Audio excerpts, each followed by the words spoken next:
பாலு கலாத குழந்தை, கல்வி கேங்காத மாணவன், வேலைக்கரையாத இளைஞன், இதுதான் என் கனவு இந்தியா என்றான். அடிமை இந்தியாவில் பகத்சிங் வைத்த முழக்கம் விடுதலை பெற்று 80 ஆண்டுகளில் இன்னும் அந்த முழக்கத்திற்கான தேவை அப்படி இருக்கிறது. இப்ப யார் மாற்றுவது?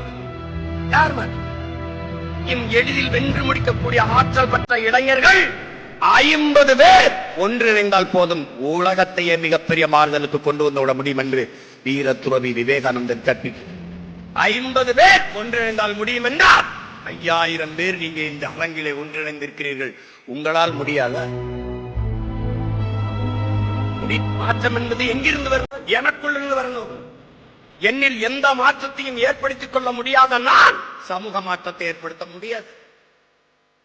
நீ இந்த உலகத்தை எப்படிப்பட்ட மாறுதலுக்கு கொண்டு வர விரும்புகிறாயோ அந்த மாற்றத்தை உன்னிலிருந்து தொடர்ந்து என்கிறார் அண்ணல் காந்தியடி. நான் என்னிலிருந்து, நீ உன்னிலிருந்து, நான் நம்மிலிருந்து தொடங்குவோம் மாற்றத்திற்கான தொடக்கத்தில். நமது சின்னம் விவசாயி. ஓட்டு பாருங்க ஓட்ட, அப்புறம் பாருங்க நாட்டை.